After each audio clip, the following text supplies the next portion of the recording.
ಯಾರು ಕಾಣದ ಸಪ್ತ ಸಾಗರ ಗೊತ್ತ ಚೆಲುವೆ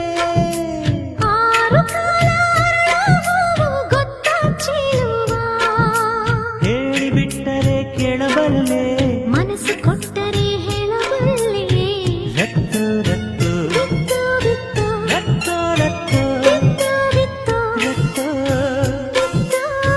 ರತ್ತು